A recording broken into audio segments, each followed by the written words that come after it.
ये video share करना जा रहा हूँ। जो वीडियो आप पूरा देखेंगे तो आप अपने आप को एजुकेट कर पाएंगे कि इस वीडियो के अंदर माध्यम से देश की सेना कैसे काम करती हैं, कैसे आतंकवादी अपने धर्म स्थलों पर घुस चुके हैं और किसी साजिशें करते हैं। आप इस बारे में बहुत अच्छे से समझ पाएंगे और अपने आप को सतर्क कर पाएंगे कि अपने धर्म स्थलों को लेकर के लोगों को परेशान करने को लेकर के कितने षड्यंत्र रचे जाते हैं और उनको नाकाम अपनी सेनाओं द्वारा किए जा रहे हैं। जरूर देखिए पूरा वीडियो। धन्यवाद।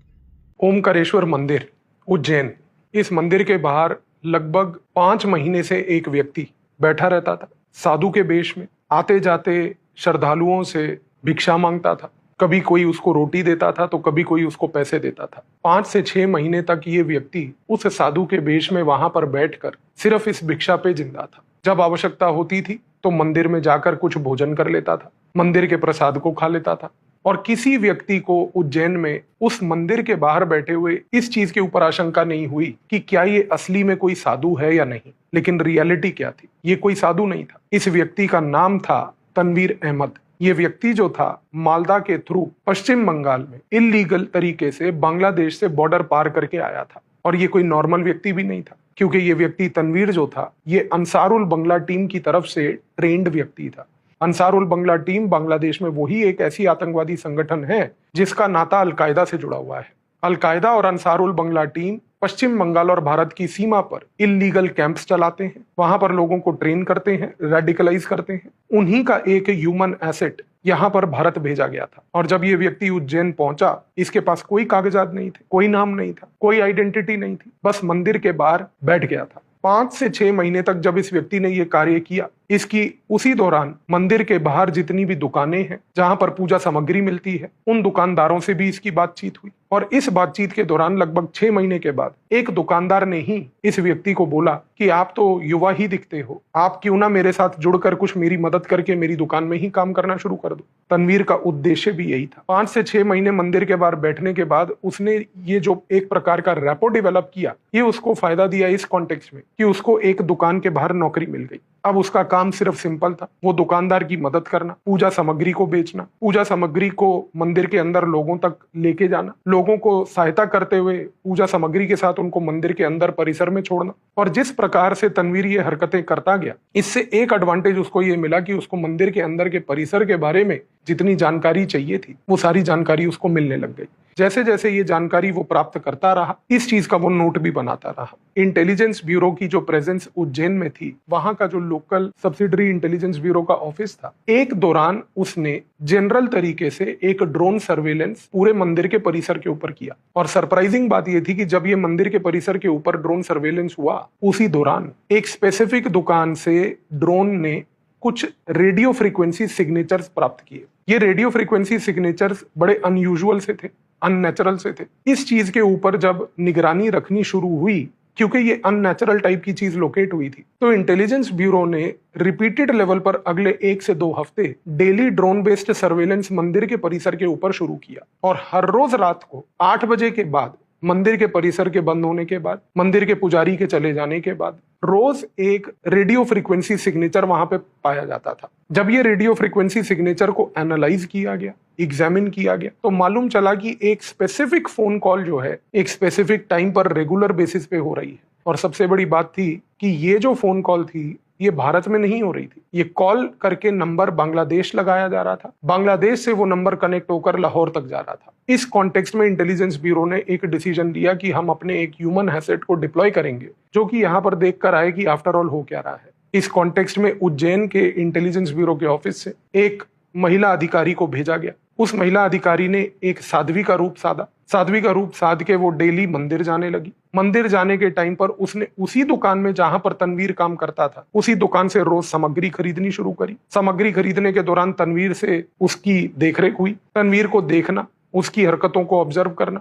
और क्योंकि इस महिला अधिकारी ने एक साध्वी का रूप साध लिया था, तो वो वहीं पर मंदिर में पूजा होने के बाद भी उसी परिसर में बैठी रहती थी। उसका ऑब्जेक्टिव सिर्फ ये था कि वो तनवीर के ऊपर नजर रख पाए, उसकी गतिविधियों पे नजर रख पाए।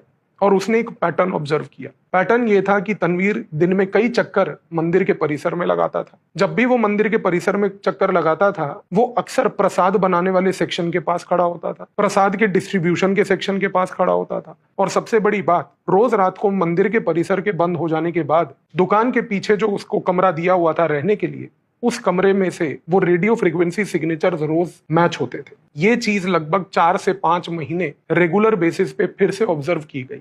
और जब ये चीज पिछले 1 साल से चल रही थी, उस दौरान तनवीर ने एक दिन दुकानदार को बोला कि मेरी माँ बीमार हो गई है, मुझे अपनी माँ का इलाज कराने अमृतसर जाना है। उस दौरान दुकानदार ने उसको बोला कि कुछ पैसे ले जाओ, आके वापस तनख्वाह से एडजस्ट कर लेंगे। तनवीर ने ट्रेन पकड़ी। उज्जैन से वो पहले दिल्ली आया।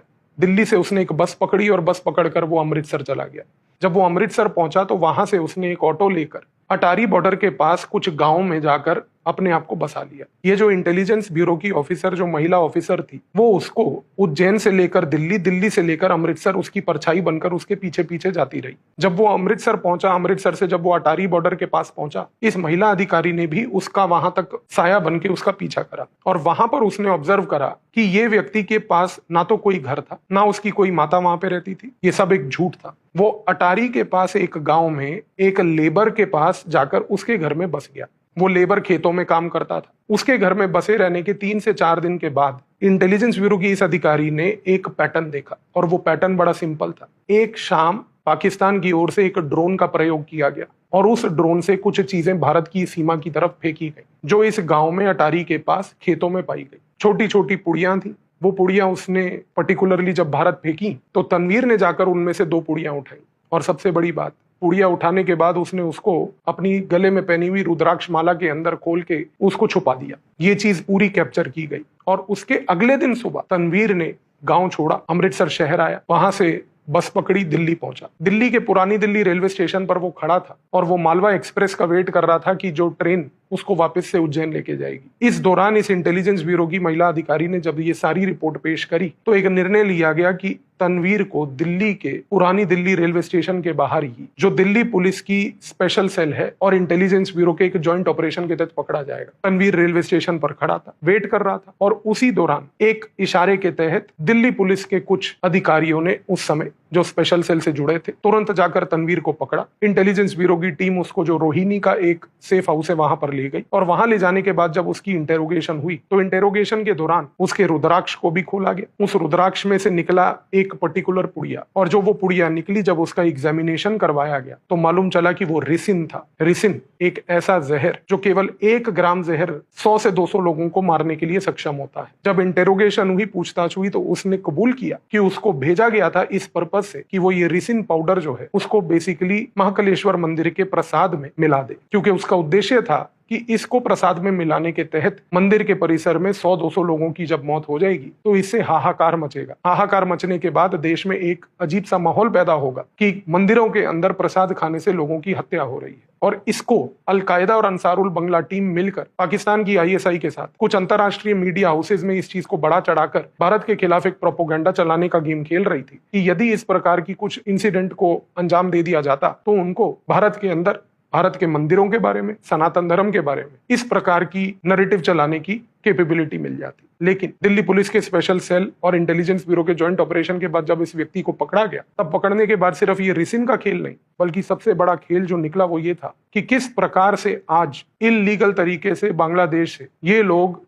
भारत घुसते हैं, और भारत में घुसने के बाद किस तरीके से ये भारत को अंदर से खोखला कर रहे हैं। 15 अगस्त 2025 को जब प्रधानमंत्री ने लाल किले से इस चीज के बारे में एक गुहार लगाई कि किस तरीके से देश के अंदर घुसपैठी घुस चुके हैं, किस तरीके से वो देश को खोखला कर रहे हैं, ये एक इंटेलिजेंस ब्यूरो का एक ऐसा ऑपरेशन था जो इस बात का एक लिविंग प्रूफ है कि किस तरीके से इन लोगों ने भारत को खोखला बना दिया है। लेकिन हर एक ऐसे इंसिडेंट के पीछे कुछ जाबाज अधिकारी हैं, कुछ जाबाज एजेंसी हैं जो दिन रात बिना किसी मेडल के, बिना किसी मीडिया पब्लिसिटी के सिर्फ इस काम को सक्षम देती हैं कि आप एक चैन की नींद सो पाएं, और इस चीज को भरोसा दिलाती हैं कि देश के नागरिकों के ऊपर कोई पर्टिकुलर लेवल पर अत्याचार ना हो। तो आई बिलीव इस ऑपरेशन के बाद अब आपको ये चीज क्लियर हुई होगी कि किस तरीके से हमारी एजेंसीज काम करती हैं, आपको सुरक्षित रखती हैं और ये इंश्योर करती हैं कि देश के किसी नागरिक के ऊपर कोई आंच ना आए। धन्यवाद।